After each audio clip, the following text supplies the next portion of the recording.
Oh, really? And you do such an outstanding job.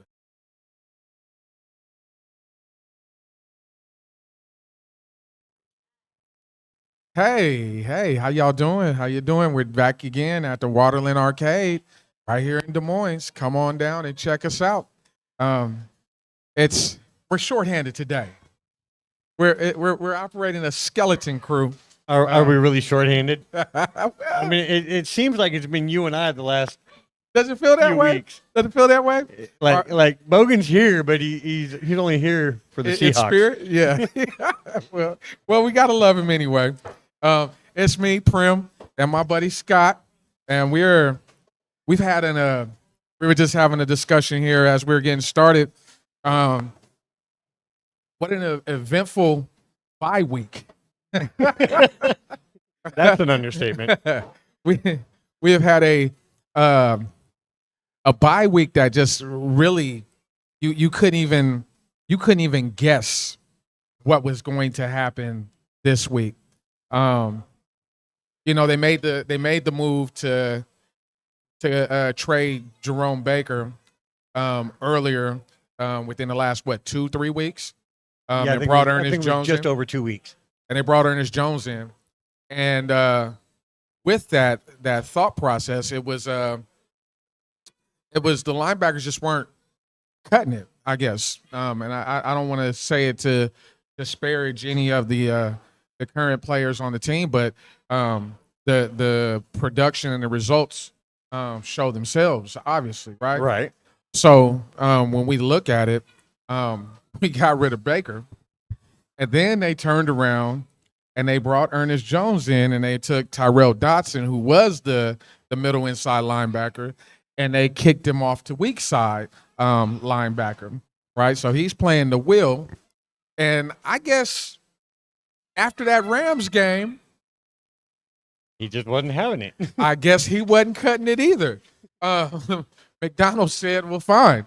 What we're going to do is we're just going to go ahead and release you, and we're going to go ahead and bring in I said it at the beginning of the year. This is going to be a rebuild year.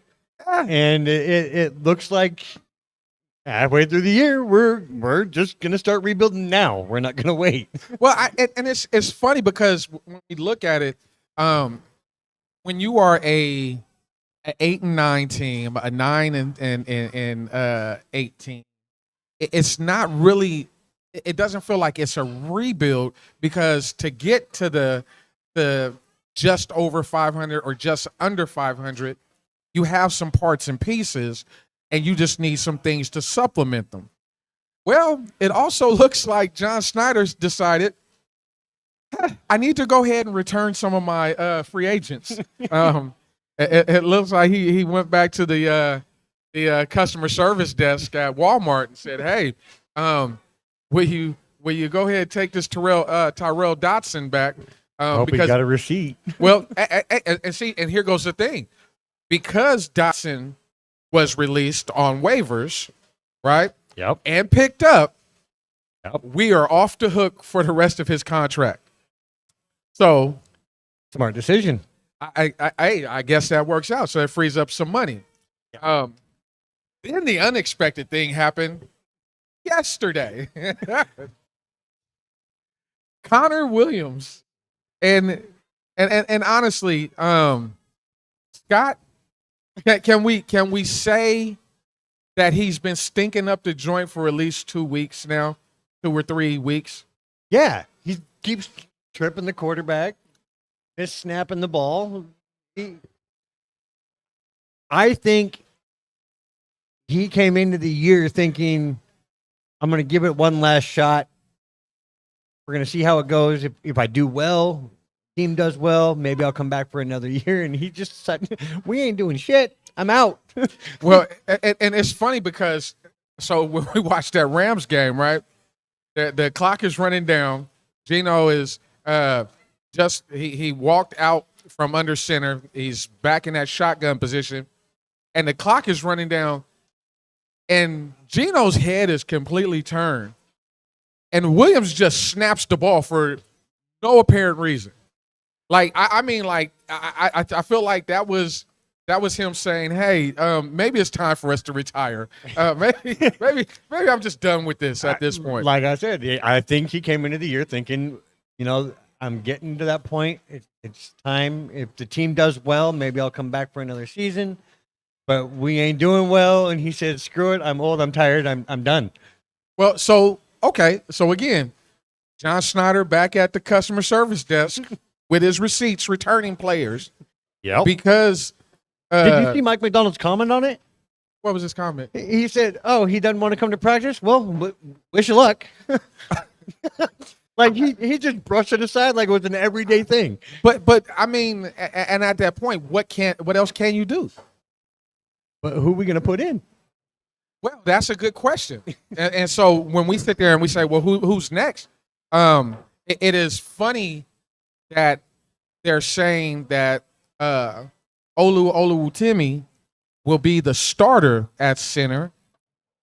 We thought he was going to be the starter for the season, coming into the season. That looks like confusion on your face. I'm trying to figure out.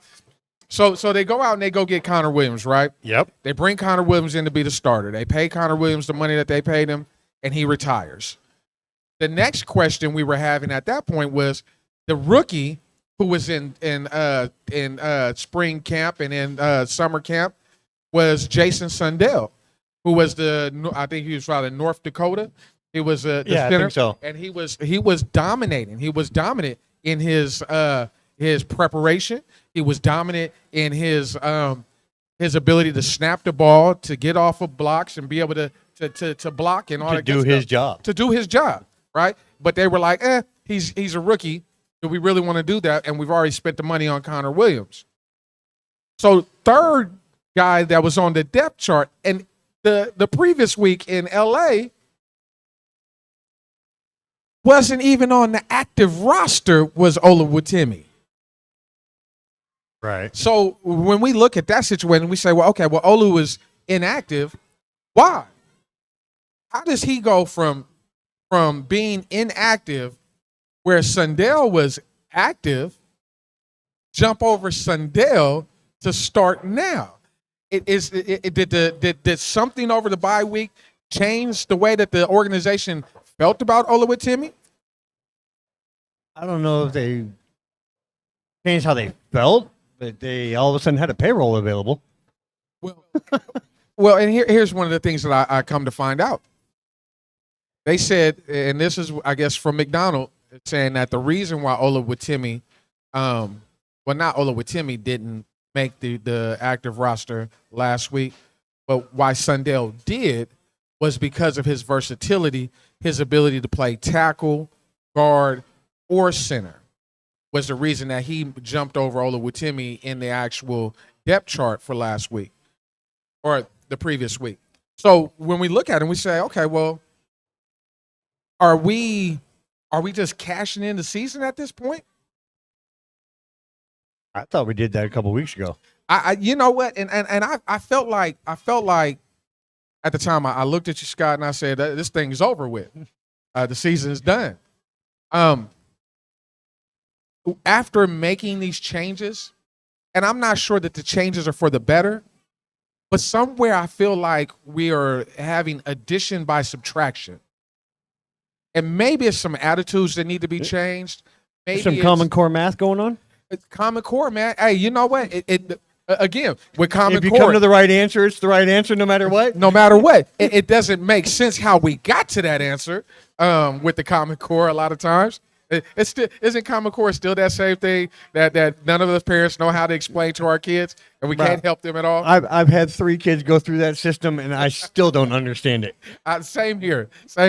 Good luck to my oldest son and my oldest daughter and my youngest son. It's pretty bad when I've had teachers tell me they don't understand it, and they have to teach it. Man, and you know what? And that's the thing. It's trying to find somebody to give you some information and some tools to help you help your kid, especially during the pandemic when everybody is doing online classes and your kids I taught my kids long division.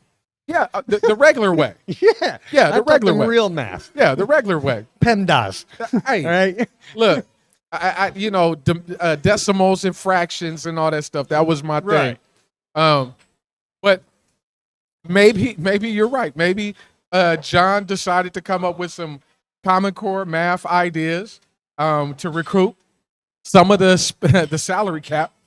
At this point, why don't we just go out and get a few retired players, have only been retired a couple of years, and bring them back. Come play a game for a year. Oh, you mean like Peters? That'll work. We already did that. He's just sitting there. So as we look at it, we see that the Seahawks have made some changes. I'm not sure what the expectation we should have in these changes just before they play the 49ers. I've got the same expectation I did at the beginning of the year. They were going to be great. No. You might want to watch that original video. I said we were going to be a 6-11 team, a 7-9 or 7-10 team. We were not going to hit 500. We were going to have a very lackluster team. We'd have a couple of great games, but we were not going anywhere this year. And I think I was a little more negative and a little harder on the situation because first thing we talked about was that run defense. Yep. And that if they had not fixed that and if it had not gotten where it needed to be, then that if it had not gotten to where it needed to be, we were going to have a long season, and it was going to be a long, uneventful season. And I think it's been eventful. I don't know that we can say eventful. I know it's full of events. It's eventful, just not positive. It's not positive. Well, and now we got the Niners this week, right? We have the Niners this week. So let's got CMC back. Well, and here you go. So now you're over here hurting my heart. Now you're over here hurting. That's what I'm here for. Yeah, hey man, look. So it's not like we're coming back in, losing 2 starters, right? And we're getting a more healthy 49ers team. Although I'm hearing that Trent Williams may not play. I've heard that one. And I think we're bringing that down to a game day decision. Okay. Well, I think the other thing was, we should always be concerned about is Debo choking somebody out on the sideline. Now, this is a thing now. You choke your teammates. If Jaron Reed and Derek Hall can go at it on the field and on the sideline, I guess you can go down and choke your long snapper. Why not? It's just been a strange week coming into this one, and I think it's been a strange week across sports in general. Yeah. You alluded to it. I think it was yesterday. We talked about that Commanders Philly game. That game was looking like a good game going into the half. It was 10-6, and it was good game, both offensive and defensive on both sides of the ball for both teams. And then all of a sudden, the second half came.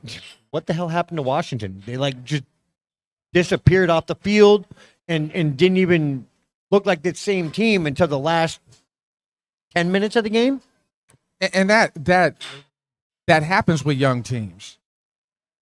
I mean, it does, but I want to know what happened in that locker room to change, because you can see a significant change in their game plan, the second half versus the first half. There was a significant change, and I don't know what it was, but it almost seemed like they weren't playing 100% to score points, but they weren't really playing 100% to protect points either.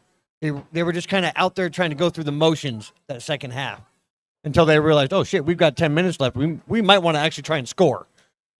Yeah, and that's a problem within itself. Trying to figure out how do we and this is I think I alluded to this also. I remember Super Bowl 49, and everybody remembers a certain thing that happened in 49. I tend to remember the 10-point lead that we had before we got to the 1 yard line. I seem to remember telling everybody we weren't going to win at the beginning of that because it was 49 and we don't like the 49ers, so we weren't going to win. Jesus. We didn't want anything to do with that number. So here you go. But I was still hoping for a win. And I love the what do we call it? Superstitious nature that you have, Scott. I'm an athlete. What do you expect? But again, in that situation, much like the Eagles game, where you watch those Eagles and the Commanders play, Yep. Dan Quinn had a 10-point lead at that point, and this particular defense is susceptible, if you're not getting pressure on the quarterback, to actually give up leads. You know what that game actually reminded me of? What's that? And it doesn't even remind me of a football game. It reminds me of a baseball game. Okay. It was the Mariners versus the Cleveland Indians. Oh, jeez. We were 1990 what? It was like 96, 97, somewhere in that area. Scott, you killed me. We were playing. We were up like 7-0 going into the 7th inning. We were doing good. We bring in Rich Amaral to pitch. God. Next thing you know, we're down 13-7. But that happens to us. That's the nature of Mariners. Yeah. But that was drastic. So also along those lines, so we're moved through the NFL, right? We're moving through the league, and we're seeing things that are happening. We talked, I guess, almost 2 weeks ago.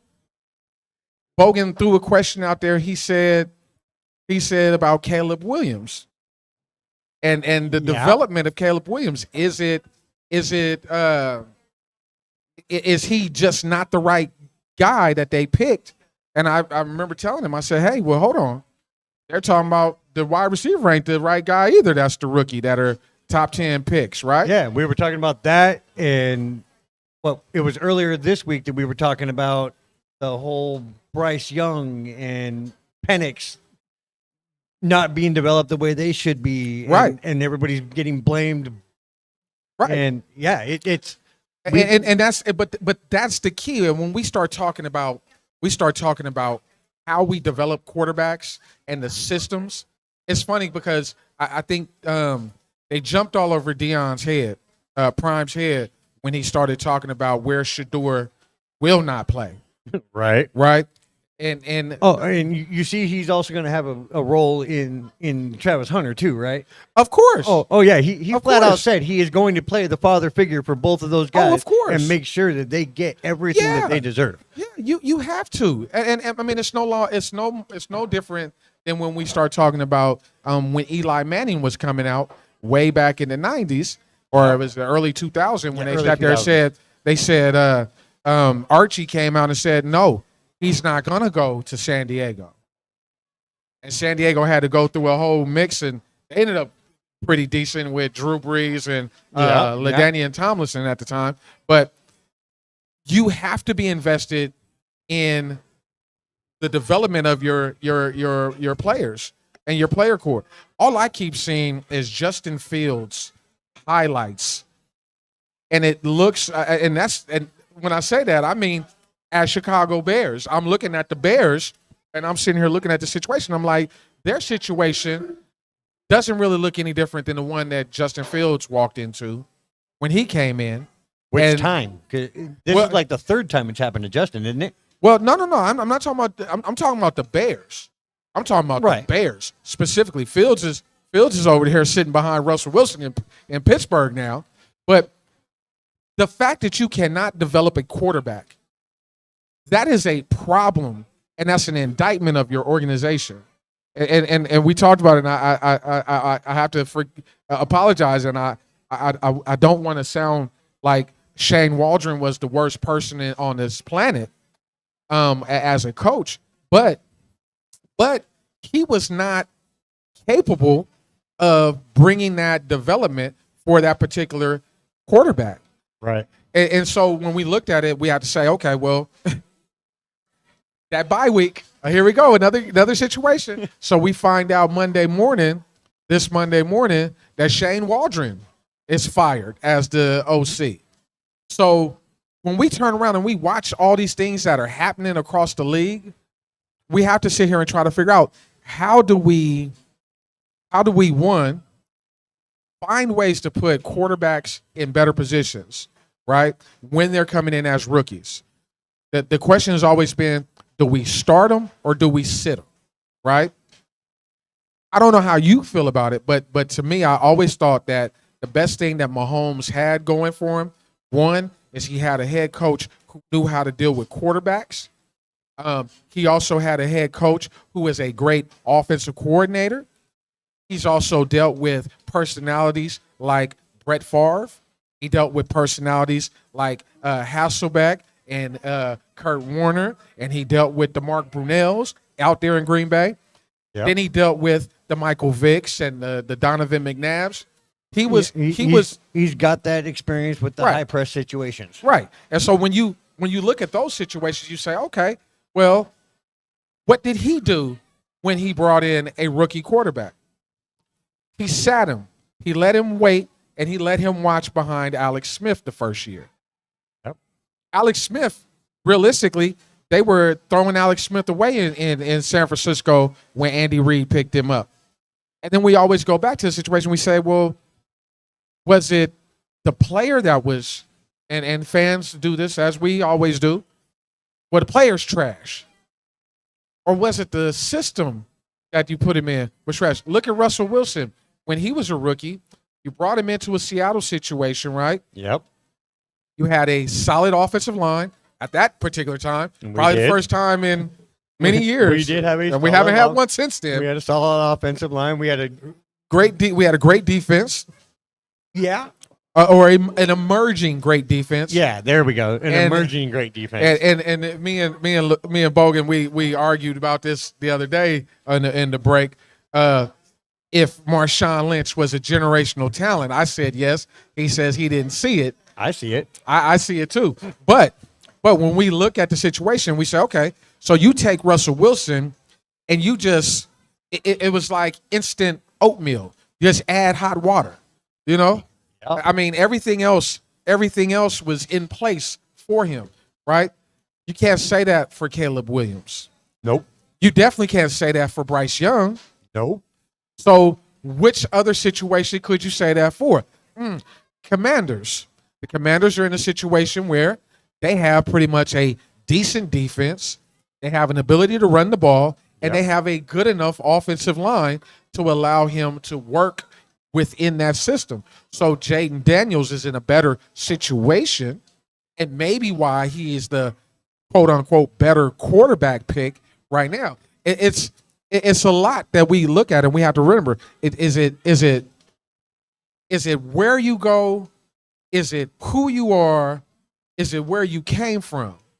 And those three things make up your success. We try to figure out when Geno came in and he won the Comeback Player of the Year award, 2 years ago?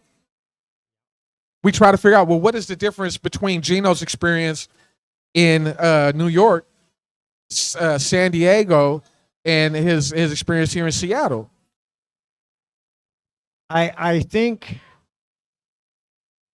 you said is it where you came from, where you go, or whatever else? I think it's a combination of all of it.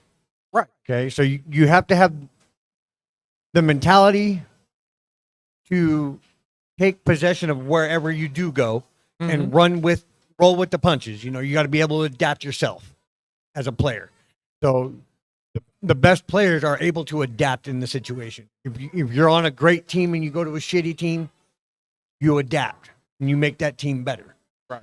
But you also have to go to a position to where you can't be a great player, like we'll say Brady, and then all of a sudden get dropped on the Detroit Lions and expect to be the Patriots setup.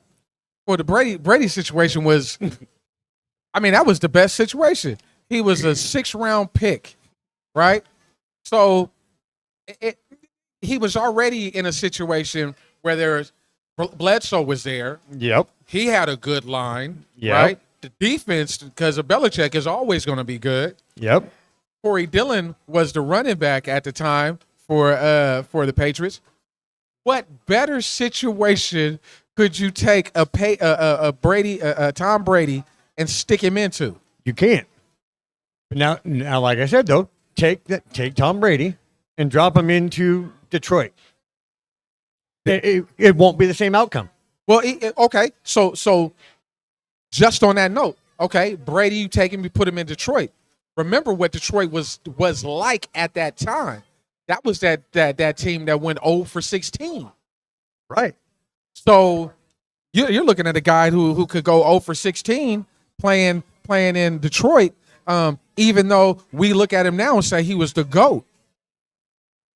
How much of that is the development? Because remember, Brady didn't even play for his rookie year. Nope. He didn't come in until the basically towards the end of his rookie season to take over for Bledsoe because Bledsoe was hurt. Yeah, it was like the last 3 weeks or something like that. His last 3 weeks, then he made that playoff run and they made it to the Super Bowl. Yeah. So realistically, what's the problem? We look at Kurt Warner and we say, oh well, he was the quarterback on the greatest show on turf down there in St. Louis, and that was the best. He was a shoe-in Hall of Famer at that point. Then he went to the Giants. Yeah. They were trying to laugh him out the league at the time. They're like, Yep. oh, he's terrible. He's washed. He's no good. Why is this guy even here? And why do we pay all this money? Next thing you know, he shows up in Arizona, and we're talking Hall of Fame again. Yeah, he had a great couple of years down there. So can we agree that maybe the system makes quarterbacks? The system definitely makes quarterbacks. I would say the system itself is 60% of what the quarterback is. Okay. 60%. Because the quarterback himself, he's got to bring in 20% of his own drive and 20% of his own ability. So without one of those two components, the system ain't going to matter. Right. But the system is definitely a large portion of what makes any player, even offensive, defensive, it doesn't really matter. Quarterback's just a standout because everybody knows the quarterback gets paid. Right. He's the go-to guy for the team. But in all actuality, it's still the system. I mean, look what happened with Russell. We drop him in here in Seattle.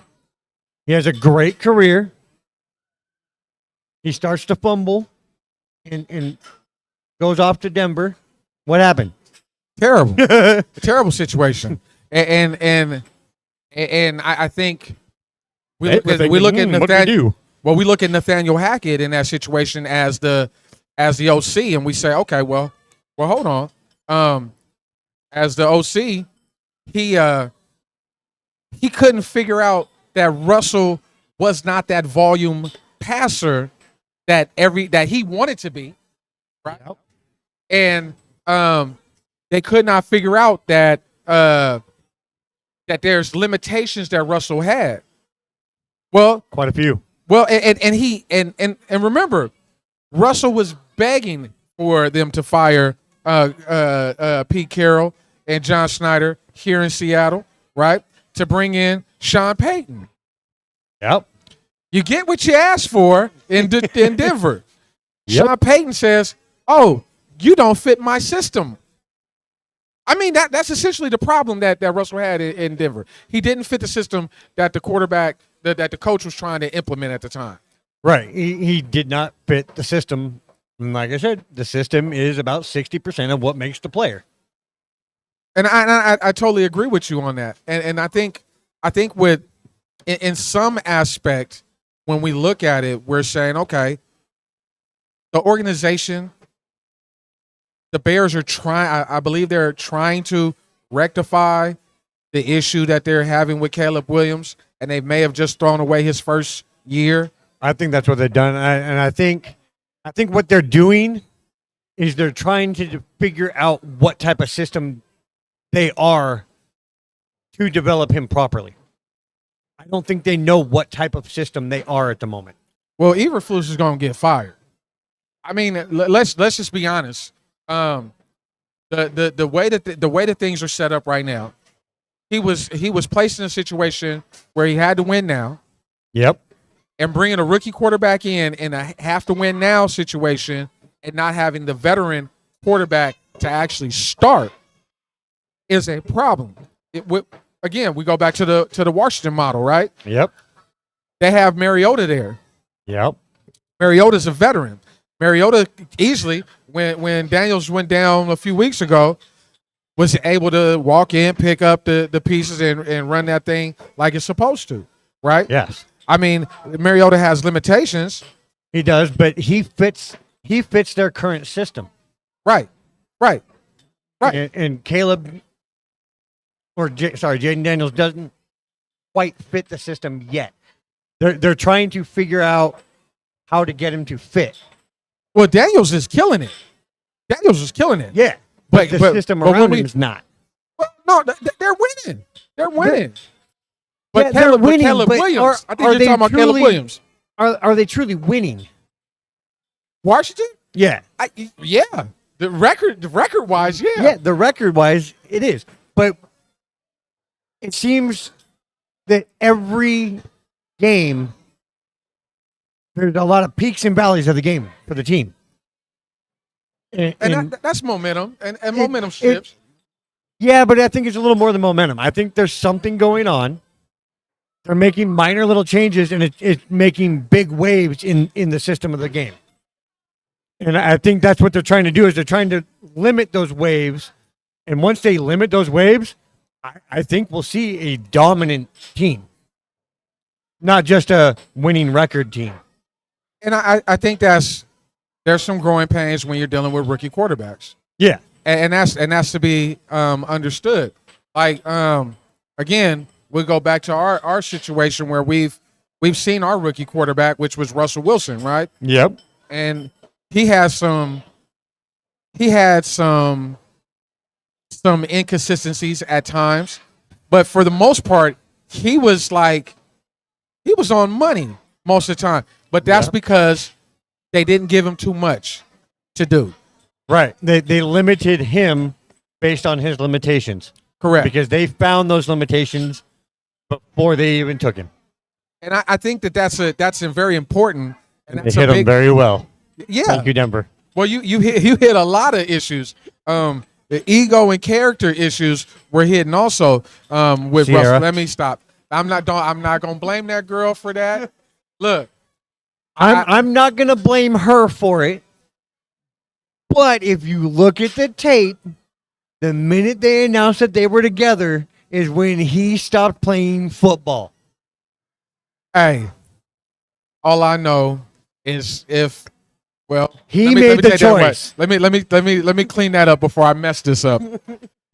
All I know is my wife takes a lot of mental attention away from me also.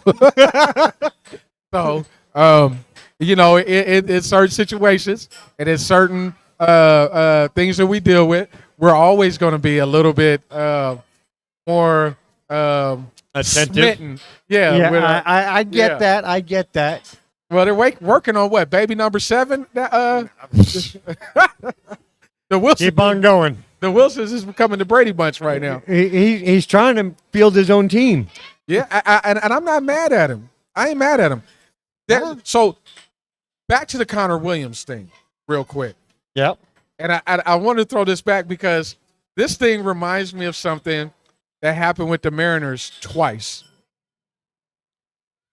Connor Williams decides during a break that he's just going to retire, right?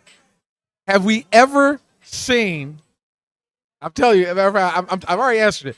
It's happened twice to the Mariners. Maybe there's a player deciding to drive home from Seattle and somewhere over Idaho as he's driving – he calls the organization and says, I'm good, I'm done. I think it's happened more than twice. I believe I think there was twice that it's been a huge impact. I believe that was Ken Griffey Jr. On his way back to Florida, he decided just to Yeah, but so when Griffey did it, I don't think that was unexpected. It was I- not I- expected in my book. I thought he was going to be playing that night. They were like, Griffey's not in the lineup. Why is Griffey not in the lineup? He's the DH. He's been DHing all year. Yeah, but I think that started when, the media took video of him sleeping in the dugout a few nights before. Again.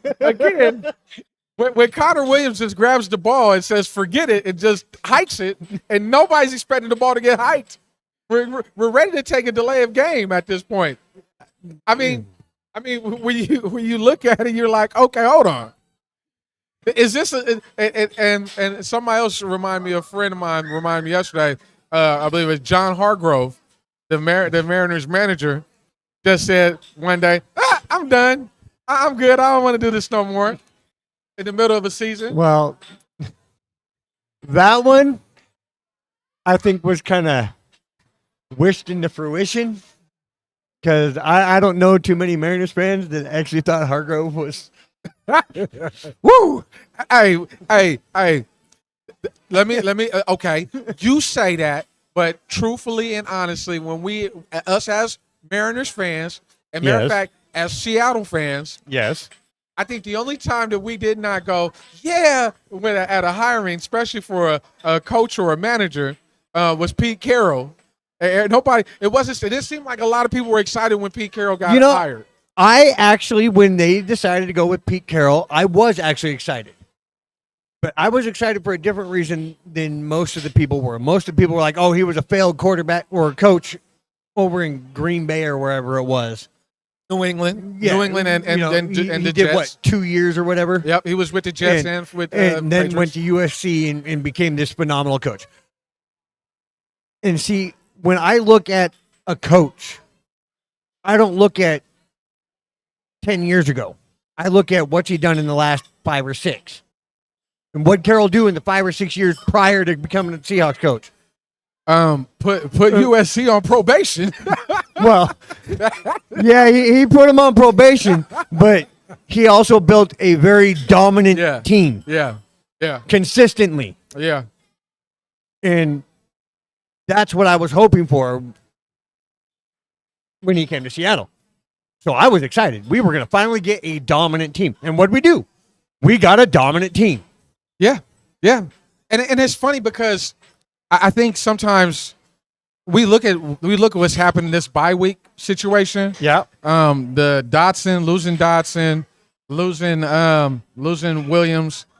And I think somewhere we tend to forget that during those first couple years with Seattle, they turned the roster over 200 times in transactions. Yeah. They were quick to invest money in things and look at those investments and say, this is not working. Bye-bye, sayonara. Yep. Let's move on to the next one. Yeah, I think there was, 22 the first 3 weeks of the season? Yeah.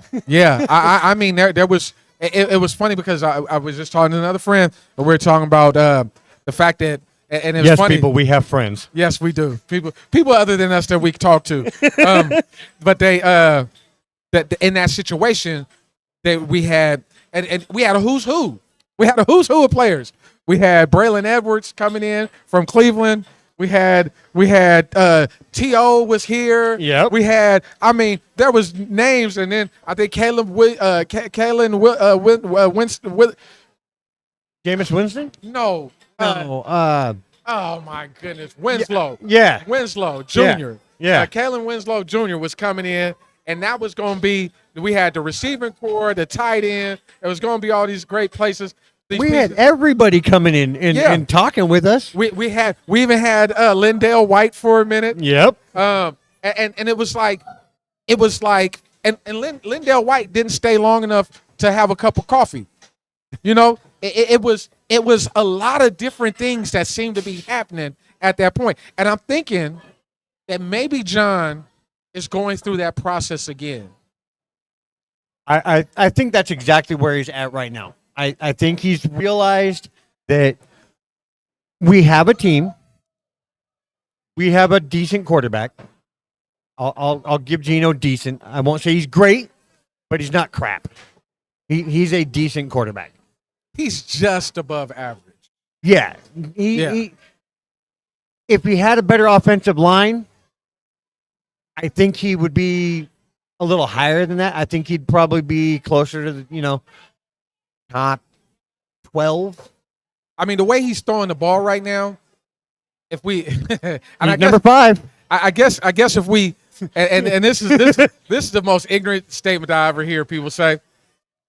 He's great if we take away the interceptions. We'll take away the interceptions for every quarterback in the league. Right, They're all right. great. Yeah. At that take point. away the interceptions. Yeah, Okay. we just take away the interceptions, but Can't really go with that because who is I just saw it the other day, the number 1 leader in passing yards right now.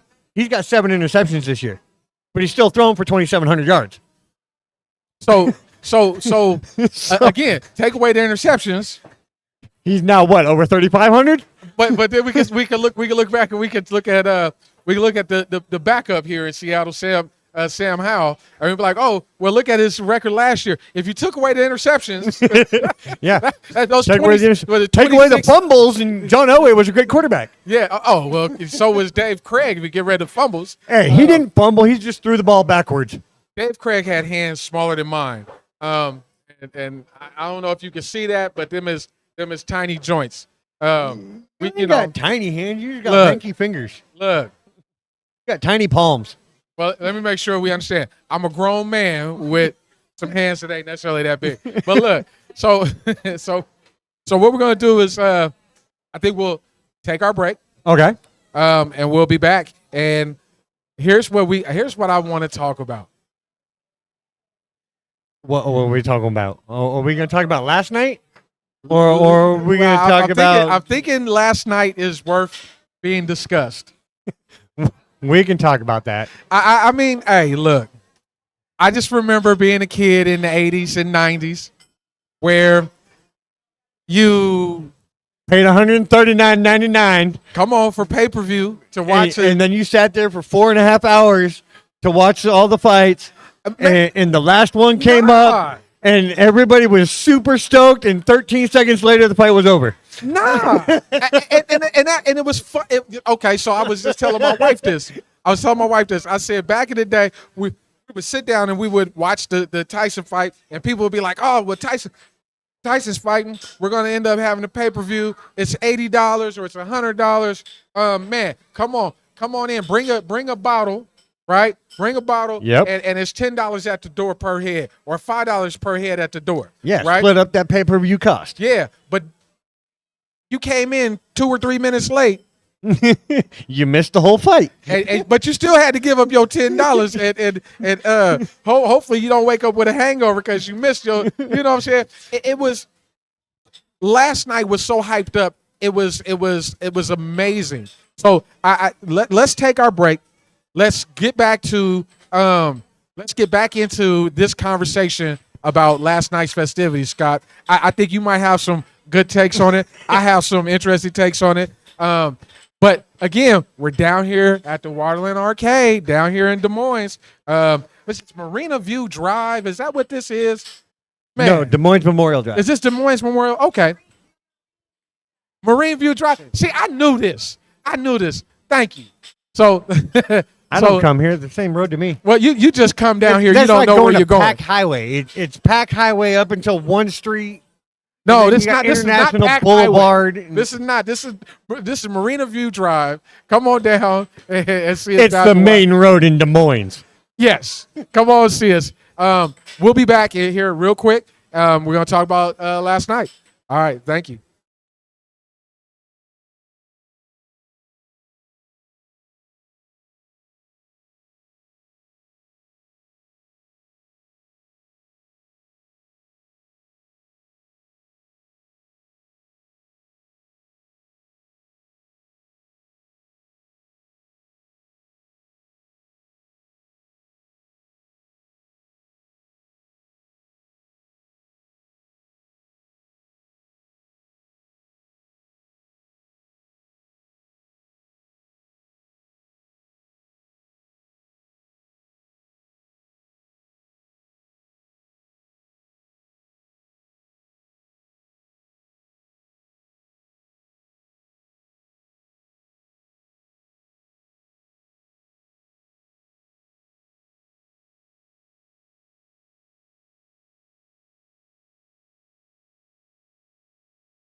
Let's see where we are right now. Scooter, Are we ready to come back? Scooter is being a mess today. Today? God is a mess. Yeah, let's go. Let's do it. I you know. Got to keep it clean though. All right, we're back, and We're back. Let's go ahead and talk last night. no, Where do you want to start? I want to talk about you in our break. No, let's Not for public viewing. let's do that. Let's talk about last night. So again, we got into how the cost breakdown of a Mike Tyson fight used to be, Right. and I there's very few households, I believe, these days that don't have Netflix. So Right.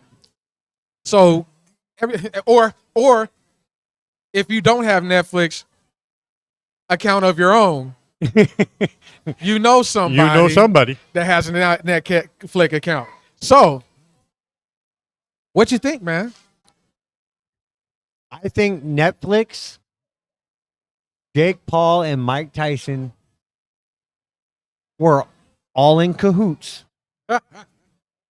And I say this because of this, okay? Netflix, back in May or June or whatever it was, decided they were going to start cracking down on people using other accounts and not having their own, right? So they started cracking down, banning all kinds of accounts and everything. Yep. They promote this fight between Jake Paul and Mike Tyson. It's supposed to happen July 20th. Yeah. All of a sudden, They pushed it all back. these crackdowns happened. Netflix realized we're losing a lot of customers. Yeah. So Or at least a lot of viewership. Yeah. So they promoted this fight. Mm-hmm. People start signing up for that free month. Okay. All of a sudden, they realized, okay, well, we got a lot of customers, but we're going to lose a lot of money. We ain't going to make this $65-80 million that we want to make off this fight. So Mike Tyson comes up with the condition. They have to postpone the fight.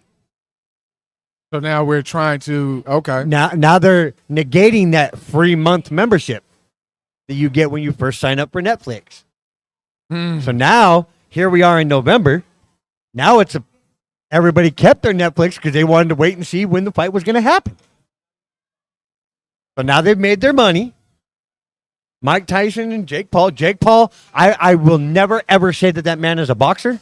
Never. You'll never hear me say he is a boxer for two simple reasons. One, look at what made him his money 10 years ago.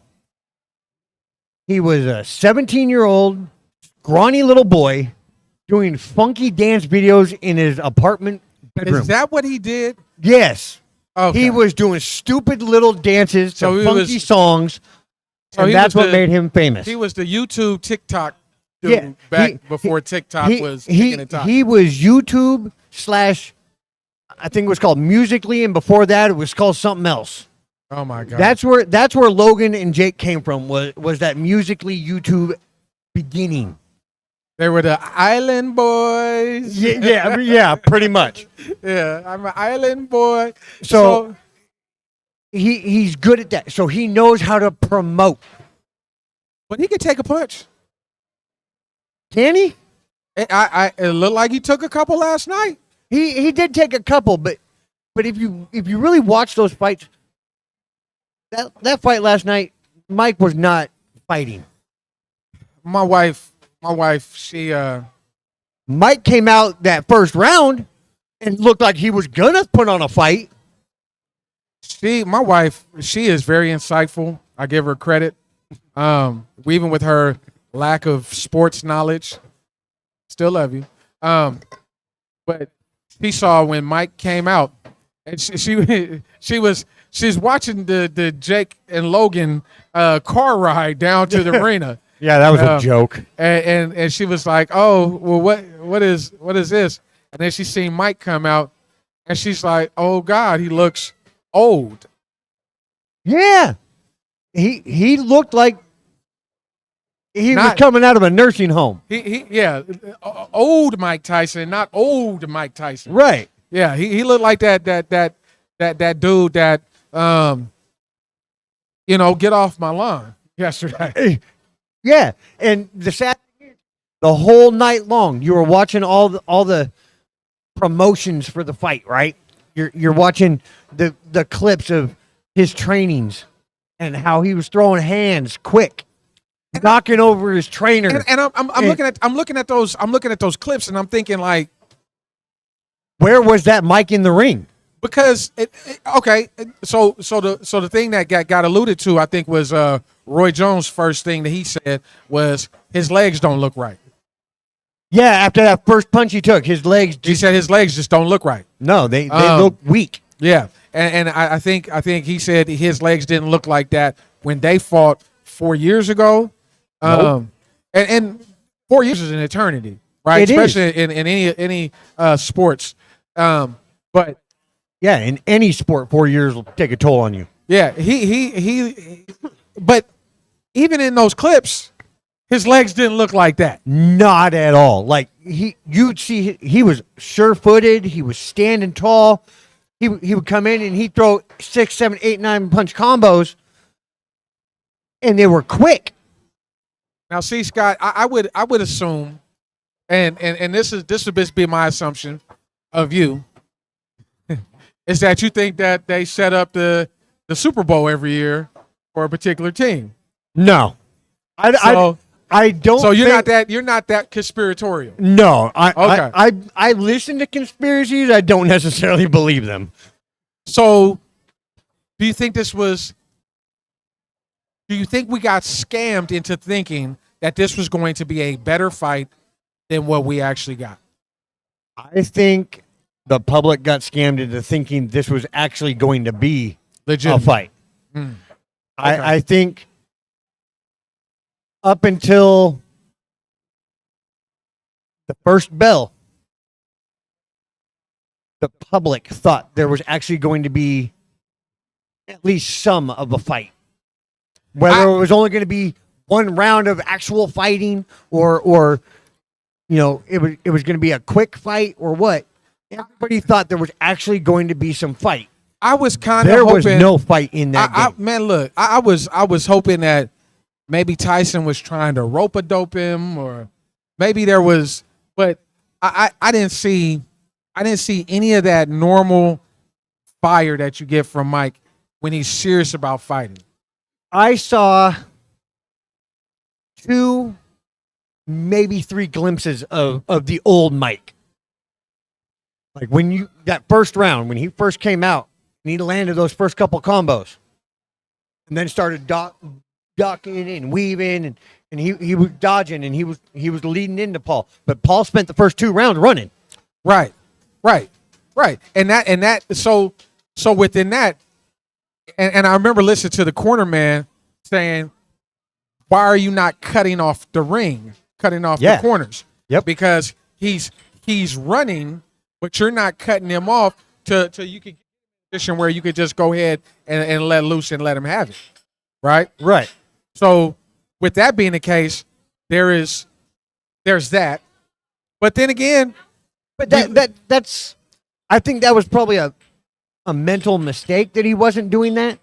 Because like I said, that first round, Mike Tyson, if you watch that first round, he was moving. Like he was moving like the older Mike Tyson.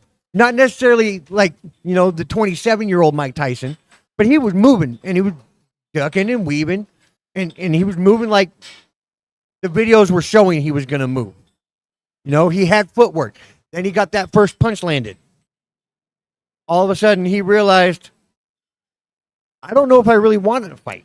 Yeah, and see, and that's that thing that keeps getting to me, is I think Mike gets into these fights, like the Roy Jones fight that he fought, it was an exhibition.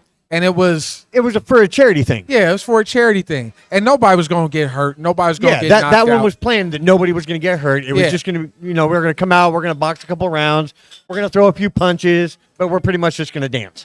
But this one was like the want to just disappeared. Yeah. I literally think that's what happened. He came out and he started off like, yeah, I'm going to beat him. I mean, he even said in the interview right before the match started that he's out to prove a point. I don't know what point he proved. He proved he could stand in the ring. He proved he could still take a punch. Well, I can stand in the ring. But could you take a punch? Everybody could take a punch.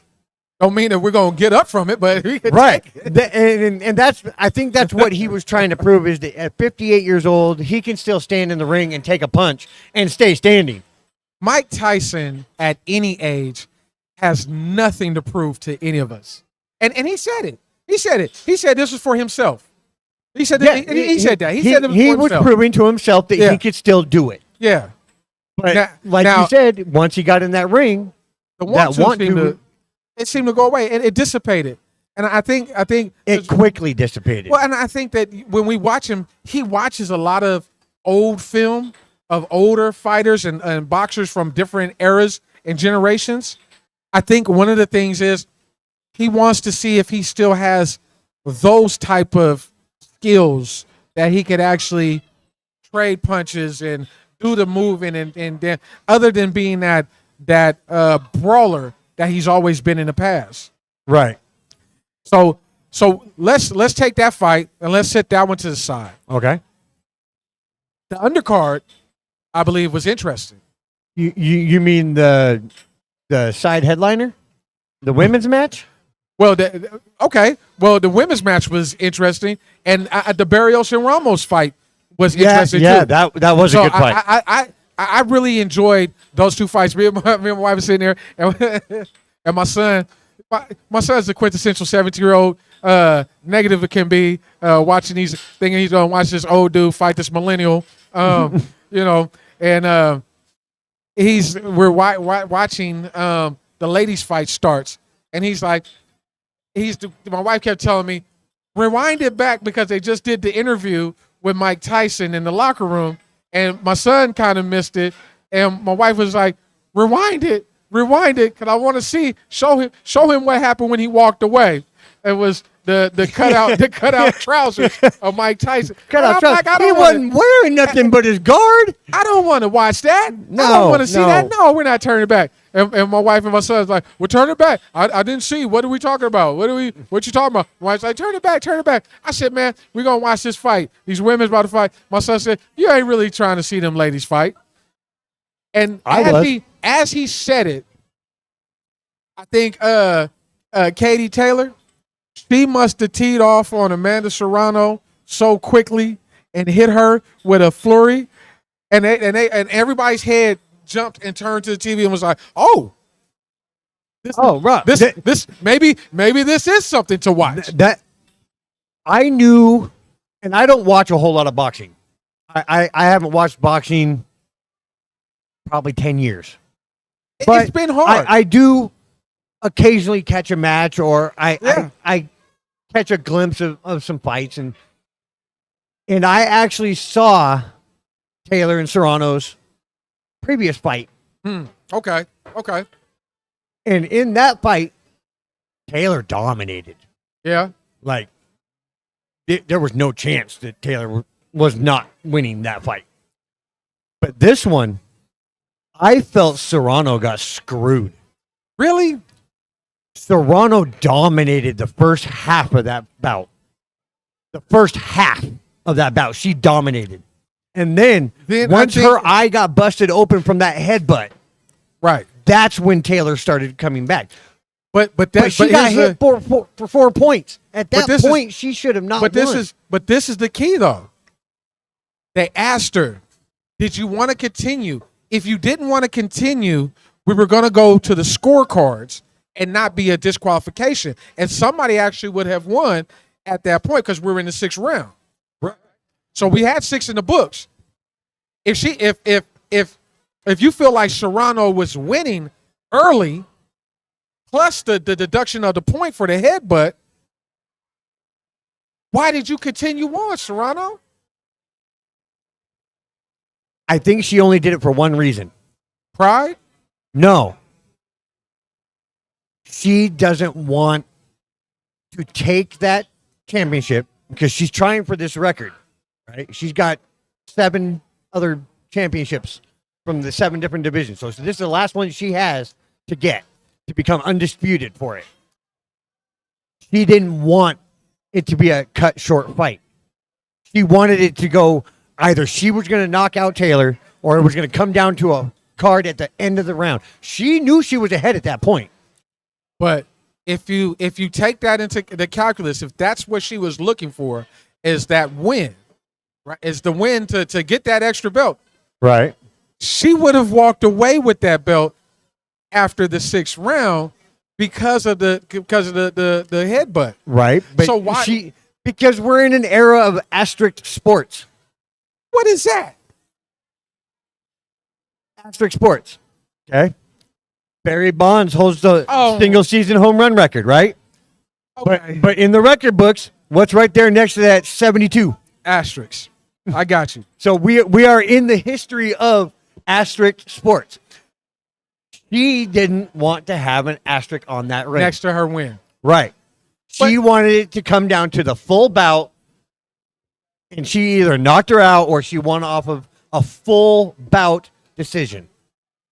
But If she would have said, let's end it, we're done right here, and got that bout, there would have been an asterisk right next to her name. Because it wasn't a full bout. Even though it was still technically a sanctioned actual bout because it made it past the 4th round, there still would have been an asterisk, at least in her mind, because the bout was cut short. But it wouldn't go down in the books as a DQ, right? No, it wouldn't have been as a DQ, no. Because it would have we would have went to the scorecards at that particular point. in Right, time. it would have gone to scorecard. So, But in her mind, because it didn't go the full 8 and it wasn't a knockout, it still would have been an asterisk win. so at what point do you feel like she got screwed in that deal? Start of the 7th round. Just the decision? No, the start of the 7th round. Go ahead. Because Taylor got knocked down for that one point that busted her head open. Okay, she got knocked 1 point off for that first headbutt. Right, for the headbutt. She headbutted 4 more times, and they only took 1 more point. Yeah. At that point, when that first headbutt happened, the ref warned her, headbutt again, I'm going to take points. 3 more headbutts happened before he took a point. And then said next time it happens, it's going to be a DQ. You know the And the commentator said it the whole fight. She's leading with her head. yeah, but the problem. Okay, so the problem that comes with that situation is that so you're an orthodox fighter fighting a southpaw, Yep. and so that toe to toe, head to head, that's always going to be the situation of headbutts. And to an extent, yes. But if you watch the fight, Taylor wasn't standing up and leaning to box. She was leaning and then boxing the whole fight. So you're saying she's going head in. She's purposely got her head in, and she's not protecting her face. She's putting the top of her head down so that anything that happens is coming to the top of her head. The one thing about it that I love, It was a good fight either way. it was a They tremendous both fight. put up a great fight. I love the fact that even though she was busted open, she kept coming. She kept coming, and she kept coming. She kept landing combos too. And we sat there, and we watched. It was like they're just going to stand here and go toe to toe. Yep. Nobody's going to back down. Nobody's running. They are running up on each other, and they're throwing haymakers. And I think that's the way it was promoted that the Tyson fight was going to be. And I think that's where the letdown was, is it was hyped up so much that the two of them were actually going to at least go 1 round toe-to-toe. And they didn't even do 1 round. After the 2nd round, when Paul finally decided he was going to start boxing and throwing punches, what did Tyson do the next 5 rounds? I'm going to chew on my glove. Yeah, and that was a thing that they mentioned, and I was like, I don't know that I ever remember him chewing on his glove. No, I thought the same thing, and then I started watching some of the clips last night of some of his past fights. He did. There was a lot of fights, especially the last 6 or 7 fights he had. He was chewing, not to the extent that he did last night, but there were times where you'd see him put his hand up and he was chewing on his glove. So did this start before or after Evander? Before. I think the Evander thing is what really gave him the tick, and that's when he realized he had the tick. But It's like I just need to bite it's been going on throughout his career. You hold me, Evander. I just need a nibble on something. Did you see the promo that they did for that about that though? No. They had Tyson and Holyfield sitting in a little room exchanging Christmas gifts. Oh, was this the edibles commercial? Yeah. He said, "Oh, here's a gift for you too. It's your ear. Tastes like cherry pie." See, and see, it was a great promotion. I mean, they promoted everything that they needed to do. Netflix got paid. Everybody got paid. Everybody got paid. Now, the Serrano and Taylor fight, right? Yep. That was a good fight. That was a good fight. The fight before it was the Barrios and Ramos. Yep. Oh boy, That I thought Ramos had it the first 2 rounds. Hmm. And then all of a sudden Barrios came back. The next 2 rounds Barrios dominated. I think that fight came down to the last few rounds. it was funny because I thought, as I watched it, I thought Ramos was more active at the beginning. Yep. I'll give you that. I think Barrios was landing more heavier shots in the beginning. Yeah, Barrios was definitely landing. There were more. I think there were more effective shots. Yeah. But Barrios, I want to say it was like he only landed like 31% of his punches. Right. And but then when you get to the back end of the fight and you see Ramos, I think Ramos was busier at those last. But the last 3 rounds, the 10th, 11th, the 12th, where they were really going at it. And I'm like, okay. Yeah, it literally. I agree with the decision that it was a split decision. Because like I said, those first 2 rounds, Ramos he was landing everything. Yeah. Combo, body shot, combo, body shot. And I was just like, damn, this fight ain't gonna last long. Okay. Then all of a sudden that 3rd and 4th round came, and Barrios just started coming out and landing haymaker and uppercut everywhere. So this is what the issue is going to be with the Barrios Ramos fight. Well, what issue you got? Netflix is going to have a rematch of this thing. Oh yeah, and guess who's going to headline it? Logan Paul and Mike Tyson. Yeah, no. Hey, you didn't see Tyson call him out? I saw him call him out, and I looked. I thought about it, and I'm like, Mike, you need to go sit down somewhere. I mean, just let it go. And Logan flat out said, "I will kill you." Yeah, and on that note, I was like, Mike, you better, But I'm like, nah, you might as well just go ahead and let that one go. Now, I'm sorry if I'm Mike, I'm taking it. I would take it for a totally different reason than he would. He would take it for a payday. But it would never. I would take it because I can't stand the Paul brothers. But it would never generate the audience that the Jake Paul and Tyson fight generated. Well, of course not. Because the whole reason that the Jake Paul and Tyson fight even got the promotion that it did is because Jake Paul is a promoter. That's what he does. He knows how to promote things. And Tyson's an attraction. Exactly. Tyson's like going to the Empire State's Building or to see the. Jake Paul got the younger crowd back into boxing. Right. And he brought the older crowd back to watch. Did he bring them back, the younger crowd, into boxing? Yes. Boxing, or is it just boxing over the last 10 years has declined in people watching it. Because honestly, I'm going to tell you, realistically, I'm one of those people that the decline has happened with. I think it was the Tyson Fury fight. I'm trying to think who it was that Tyson Fury fought at the time. It didn't even really matter. I quit watching when Pacquiao was ending his career. Okay. I think for me it was Bernard Hopkins, because I'm a devout Hopkins fan.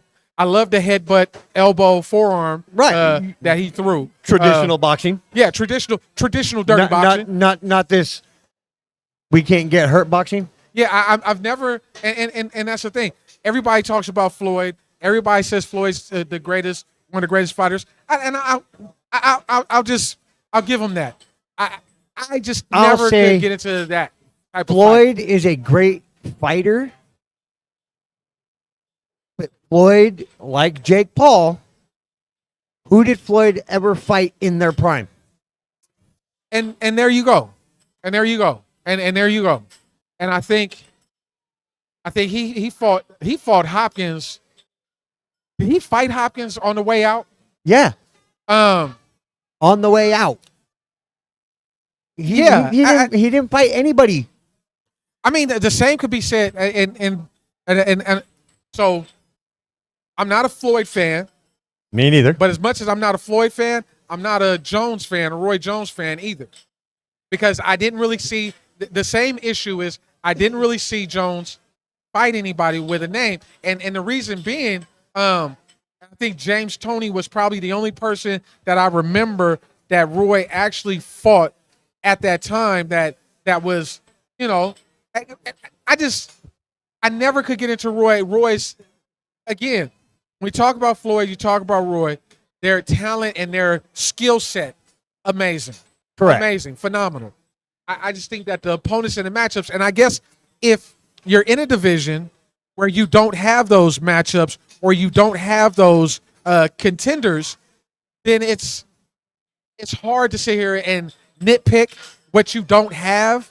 It's like See, the biggest thing I have against Floyd, and it's really the only thing I have against him, and this is what keeps him from being the greatest. He turned down a lot of fights. He picked and chose his fights. How many fights did Tyson ever turn down? How many None. fights did Holyfield turn down? none. How many fights did Pacquiao turn down? None. Right? They welcomed all comers. And when you go through that list, I'm a fan of all those. Maybe not so much Pacquiao, but I was a Tito Trinidad. I was a Felix Trinidad. Yeah. I was the great pugilist from overseas, Lennox Lewis. Yes. I was a fan. Another one that didn't turn down fights. Another one that did turn the fight. Now the cat that did turn down the fight was Riddick Bowe, who threw his belt away because he didn't want to fight Lennox Lewis. So, Because he knew he was going to lose. yeah. So so realistically, when we come down to it and we watch some of these fights and we say, what is the? I guess we're looking at it where there's a tarnish there. There's a lackluster thing about major boxing right now. WBO, IBF. I guess the welterweight division was the division. It's been the division forever. Yep. Heavyweights, it's not really that big of a thing anymore. No. We got Gervonta Davis out here. There's. It seems like over the past few years that the heavyweight division has become, for lack of a better term, the WWE. And that's kind of what it felt like we watched last night. Yeah, exactly. It was well promoted, well thought out, but poorly executed. But is there going to be a backlash to the fact that you sat there and said, okay, Tyson is going to do this? And I mean, there's cats that are in our generation, us 40-year-olds, right? That are going to be like, whoa, hold on. That's not Tyson. Where's the fight? Where is the fight? From either side. Like I said, if you watch that fight, Jake really only fought one round. I mean, And that was the first minute of the 8th. But if he came in swinging, I mean, I think what we were looking for was that fire of them coming in swinging. Right. That's what I'm saying.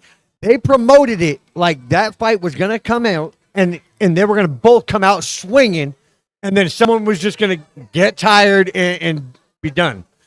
But that's not what happened. You had Tyson come out swinging for about 10 seconds, and then at the end of the fight, you had Logan Paul fight for about 35 seconds. But then, what we get out of the whole night is it was the girls that came out swinging. Yep. I mean, it was the man girls. did they swing, and man could they swing. I looked at it and we I told you, I said I'm a Bernard Hopkins fan, right? That headbutt, that I'm gonna grind this forehead into you.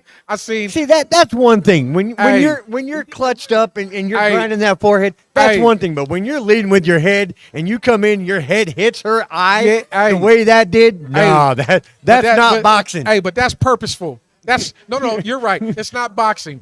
That's fighting. Yeah, that's kickboxing. Because she was okay, and so let's put it back on that then. When we say what took the luster off of major heavyweight, major welterweight of boxing, what took the luster off of boxing had to be the MMA.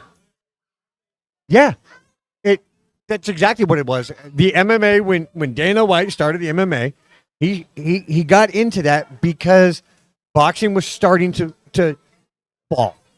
It was starting, and he saw that the reason it was losing was because there wasn't the action people wanted to see.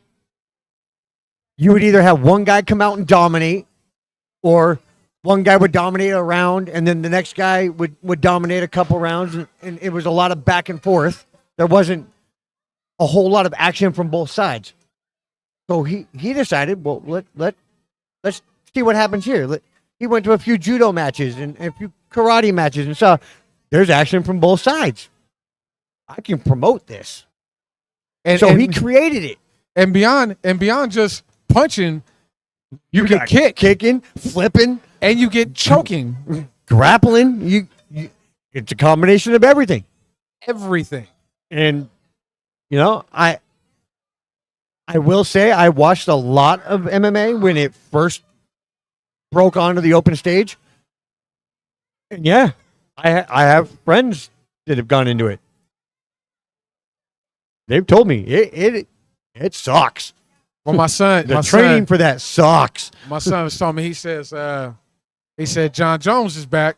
He said, well, John Jones is fighting. I said, oh, when did he come back?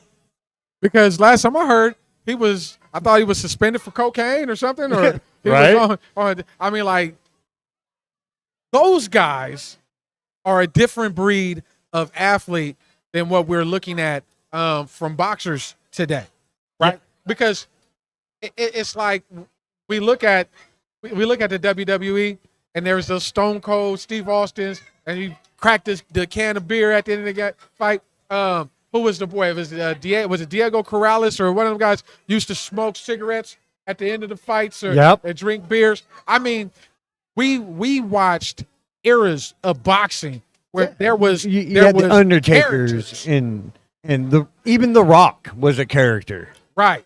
You had Bobby the Brain Heenan. You had the Junkyard Dog. Yeah. You had the British Bulldog, the Hart Foundation. We had eras of, like you said, characters where they developed that character and lived by that character. Bernard Hopkins. Yep. He was the executioner. Yep. He would come in the hood. You know what I'm saying? Was it Floyd? Was it Floyd? Floyd's uncle Roger used to come in with the sombrero on. Yep. You know what I'm saying? There was an atmosphere. I don't know. Do you remember the guy? His name was Prince Nassim Hamed. Yes. He would come in and he would grab the top rope and he'd flip over the top rope and he would come in there and he'd do his little dances and all that stuff. And then he would punch you and he would shimmy on you every once in a while. And you sit there and be like, what the hell am I watching? Is this like what? Like Like, what is this kung fu dance challenge that we got going on? Right, right. And that's what has brought the MMA over boxing, is because everybody's coming in, but they've all got their own unique thing. So are we saying that there's no entertainment, or the entertainment value of boxing has gone down? Yeah. When you watch boxing, you expect to see a fight like the women's fight last night. That's what you expect to see in every fight. Right. Now, what happened during that very first fight of the night? Okay. Dude, they would both throw a combo and then dance around the ring for 30 seconds. I get. Okay. That's not boxing. So I get home to see, because we're trying to set up for the fight, right? Right. So we definitely had to make a trip to Wingstop, right? Got us a 30-pack of 3 different types of wings and everything. We get there. Right.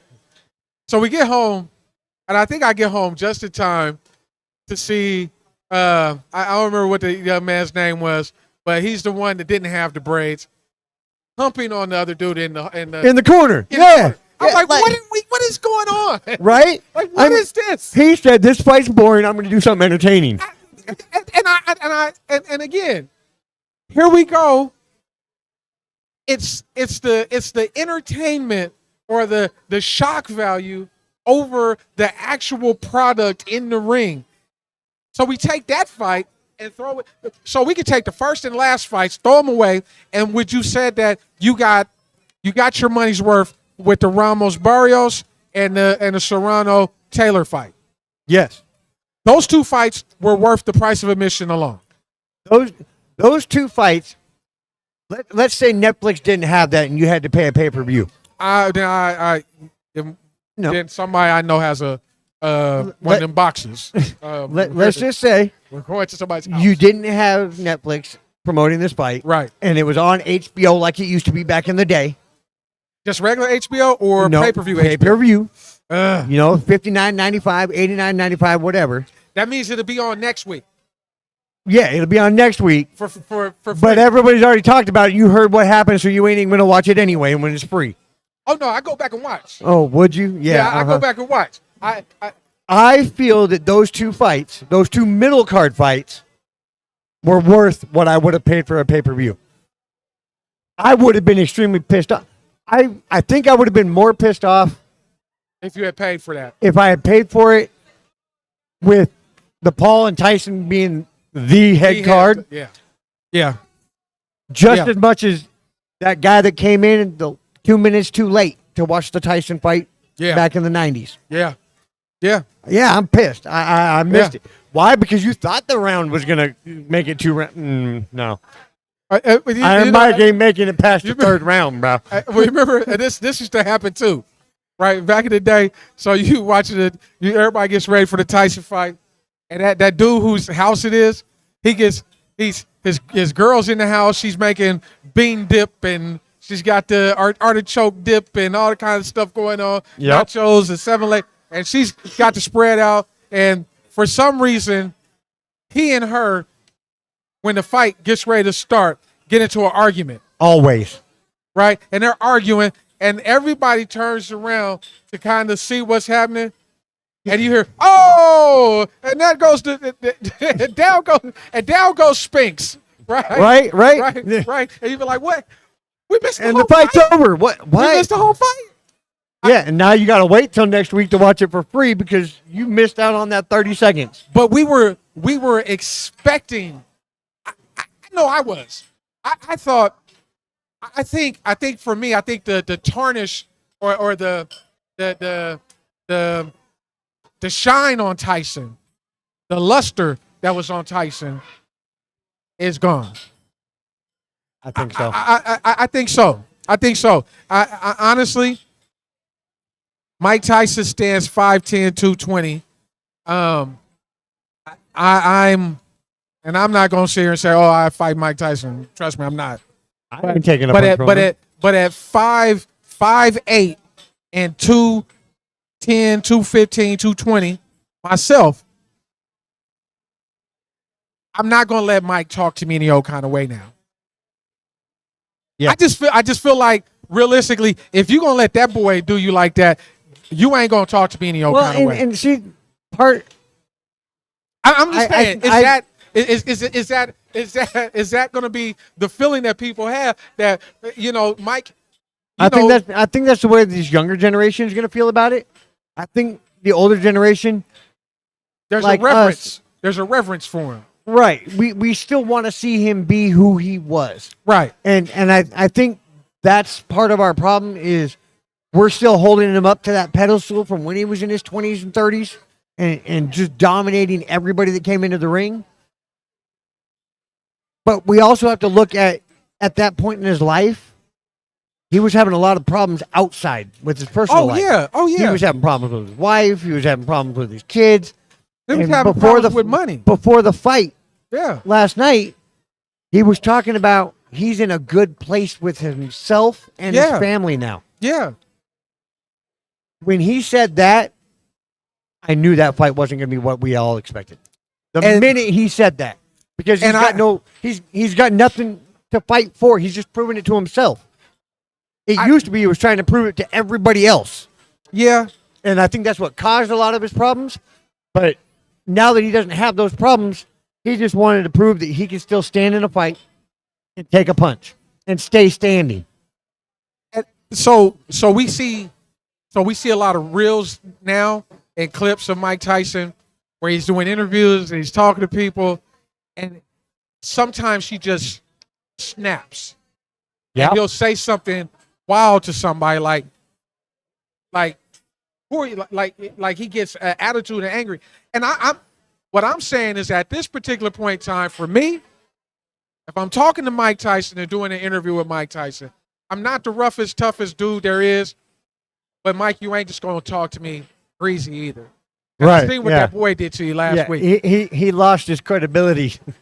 I mean, and that's the question. I think that's essentially the question.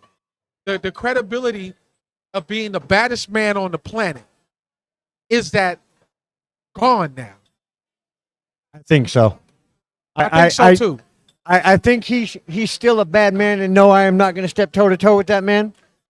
But on the same hand, like you said, if he and I were to be in a conversation and all of a sudden he just snapped, no, I'm not just going to sit there and take it either. Yeah, I mean, at some point it's like I'm a man too, right? And so I think the love, the reverence, and the honor that we show Mike Tyson for being the guy that we once knew, as far as how dominant he was in boxing and the persona. Okay, so so Jake Paul and them, they ride up, right? They ride up in the car. I don't know if you paid attention to what it was that they were playing. Oh yeah, I do. I recognize that song very well because that was a song that Mike Tyson fell in love with in Hangover. Yeah. And I didn't know if very many people caught that. I turned around, I looked at my wife. I said, "Babe," I said, "Did you catch that? That's what he knocked out. What you call it too? You know when he said, yeah, just hit this to the drums. And so for me, I was like, oh, Jake Paul's being disrespectful. I don't know if he did it out of disrespect or he did it out of respect. I think he did it out of respect, as well as he's been quoted numerous times over the past couple of years that this has been a dream of his, is to stand in the ring with Mike. Yeah, it's a dream of mine too to stand in the ring with Mike.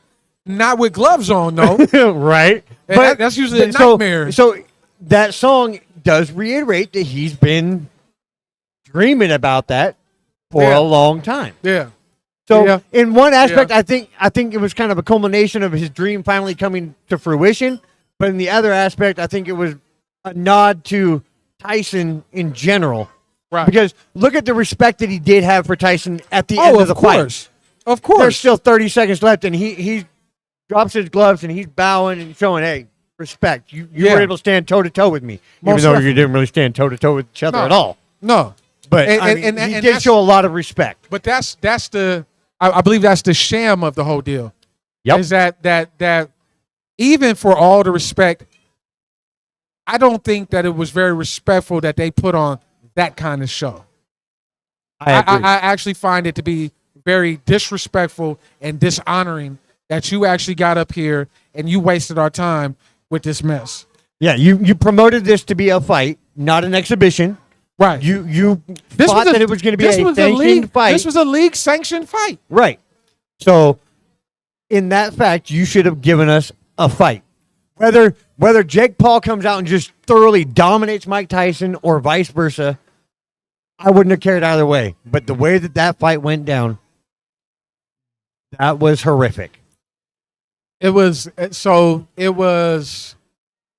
Lackluster does not describe it. so I cried when I watched Tyson. I think which one was the last loss that he had. I think it was the Holyfield fight where he got beat by Holyfield the first time, and I think I was in tears back then because Mike Tyson. It was the end of an era. It was, yeah, but I mean, but not so much the end of an era because you still had Holyfield and you still had Lewis.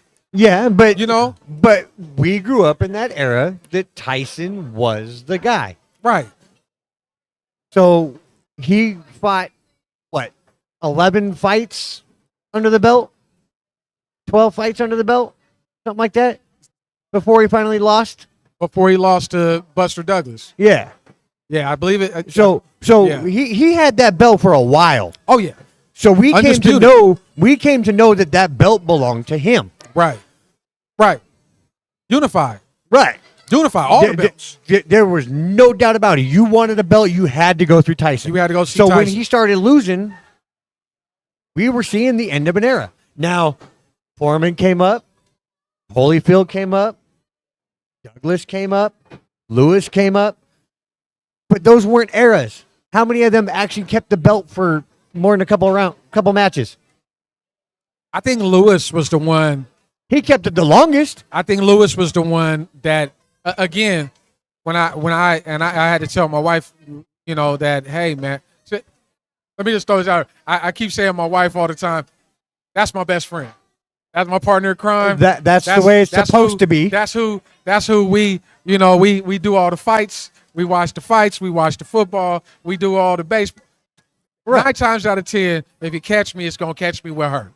So when I look at her and I told her, I said, babe, Lennox Lewis is probably the dude because he would savagely punish you and then get up and talk to you about the sweet, sweet science of pugilism. Yep. And he used these great big words and his proclivity to annihilate and dominate his opponents. And he would talk this way. And you'd be like, who is this dude? Like Yep. I want to hear somebody he would say talk to something you. ignorant. He would talk to you to the point where you felt stupid about the sport. You wanted to go get a dictionary to see if I understood what he just said. Right, Yeah, right. yeah. He made you feel dumb about Yeah, the sport. yeah. And made him feel like he was the superior being. Yeah. And so But he came out and he fought. So for a while, Yeah. Lewis was that guy.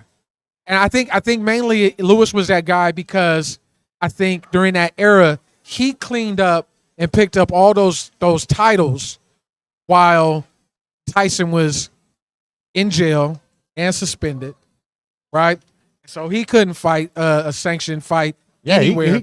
So Lewis was when he first got out, he couldn't fight a sanctioned fight for a few years, but he still fought a few. Yeah, but I think that's where Lewis had dominated in that time in the interim, and I don't think Tyson wanted. We knew that one thing about Tyson, him fighting a bigger guy, being 6'4", 6'3", 6'5", those fights did not necessarily go the way of the quick knockout, right? But there was that one that did. I don't remember who it was. Not the Burbick. No, the one that everybody thought was actually going to be a good fight. Dude was like 6'5", 270. Had the arm reach of like 74 inches or something. Tyson was 5'10", 225. You gonna make me have to I go can't look it remember, up. but it only went like 30 seconds into the first round. Right, because he cut off again. Yeah, he cut off that corner. Cut off the caught corner. The chin. Yeah, and he came in like The thing that's always going to stick with me about Mike Tyson is the fact that when we talk about Mike Tyson, it's always that Jamie Foxx stand up. I might need security, where he talks about Mike Tyson and seeing him in a nightclub. He's like, hey man, whose pit bull is this? He's off the leash. Who? Hey man, come get your dog, man. Come get your dog. Right. Yeah. It's always Tyson has that. He had that mystique, and I don't think that mystique is going to be one that's going forward. I think we're going to look at him as nobody messed with Ali, right? No. Everybody thought Ali was the greatest. Ali was going to beat the hell out of you. You weren't going to get, as Ali got older. He was a tactical fighter, though. But as Ali got older, I think we developed this love for Ali, much like Tyson is going to have that type of love from us. And I just throw it out there. I'm gonna agree with that. I think Ali built himself up to the point where throughout history he will always be talked about. Right. Tyson did the same thing. Yes. He was such a dominant force right. that no matter what, he will always be brought up in the conversation when it comes to boxing. Yes. Okay. Lewis, I don't think will be. Okay. Douglas, I don't think will be. Okay.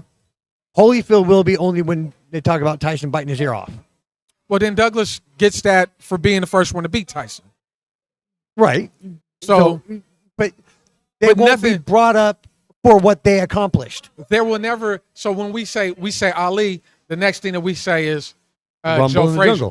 Joe Frazier. Yep. That too. Joe Frazier.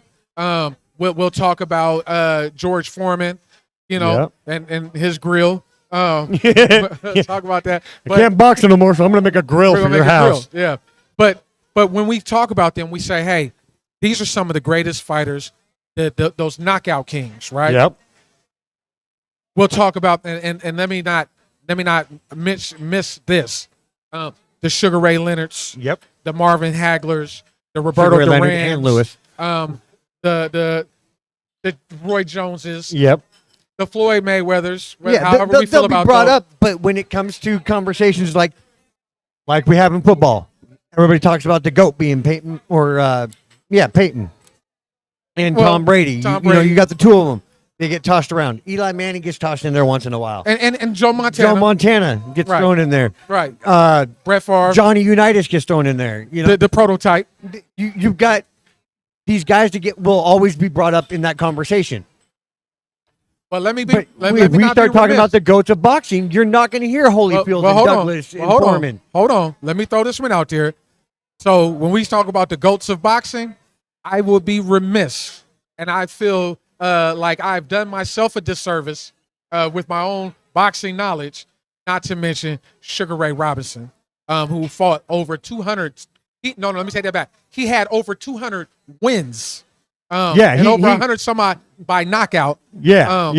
So let me not forget to mention that when we start talking about GOATs and we start talking about the greatest fighters, I think we put it in perspective that those are those guys. Yeah, those are those guys that generational talents. Generational talents. Whenever you speak about a sport, the generational talents are the ones you're going to talk about. Floyd Patterson.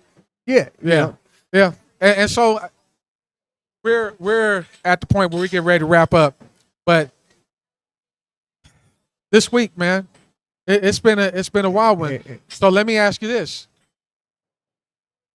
we'll go back to the football. Seahawks, 49ers. Niners.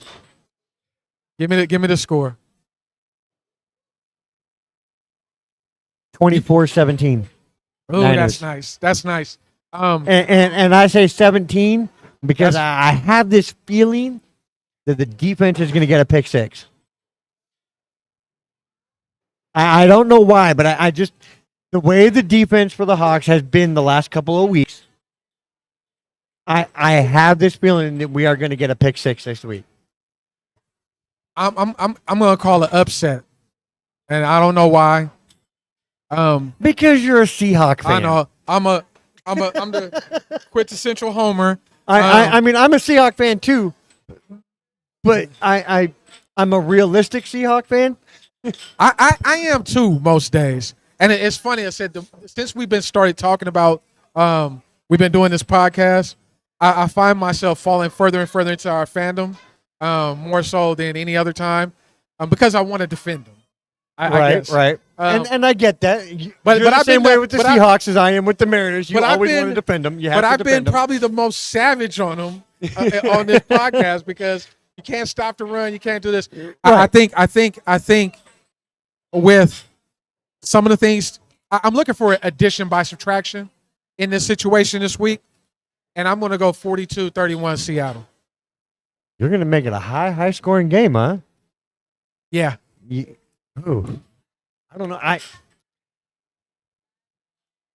I don't see it as a high scoring game. I see a mid-level scoring game. Like I said, it's going to be 24-17. And the reason I say that is because San Fran's got CMC back.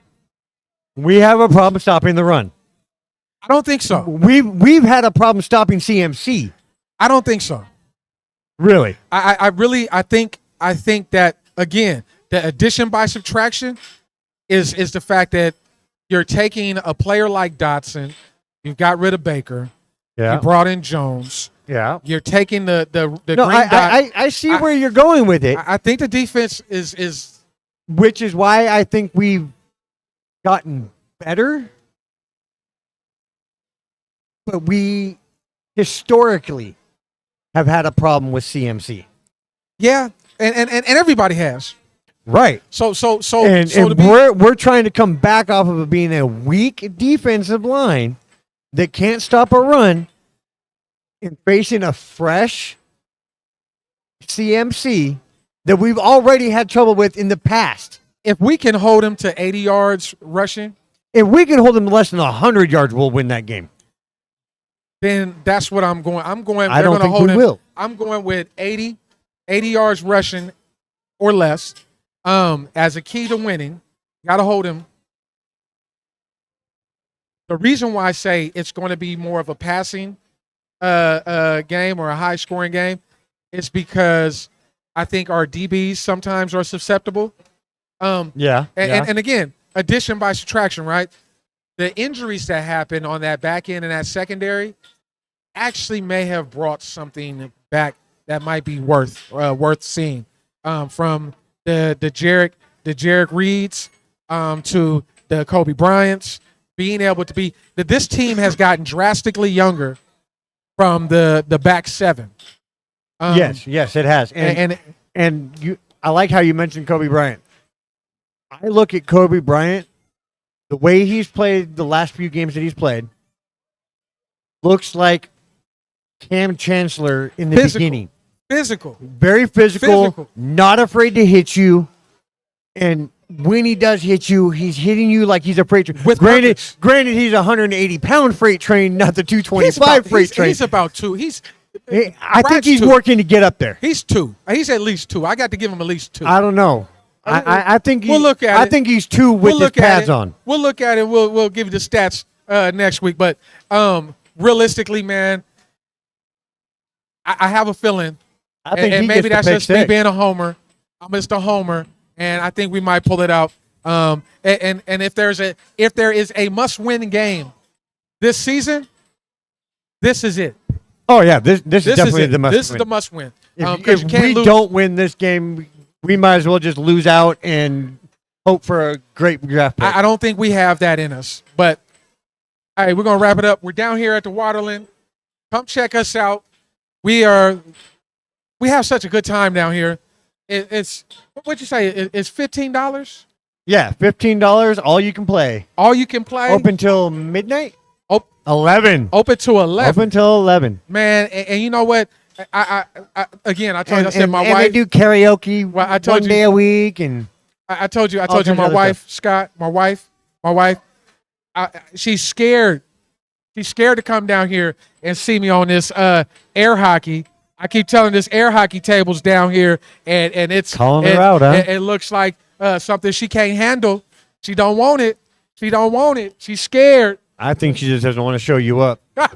Hey, that's for me and Scott. See you Peace next out. week. See you next week.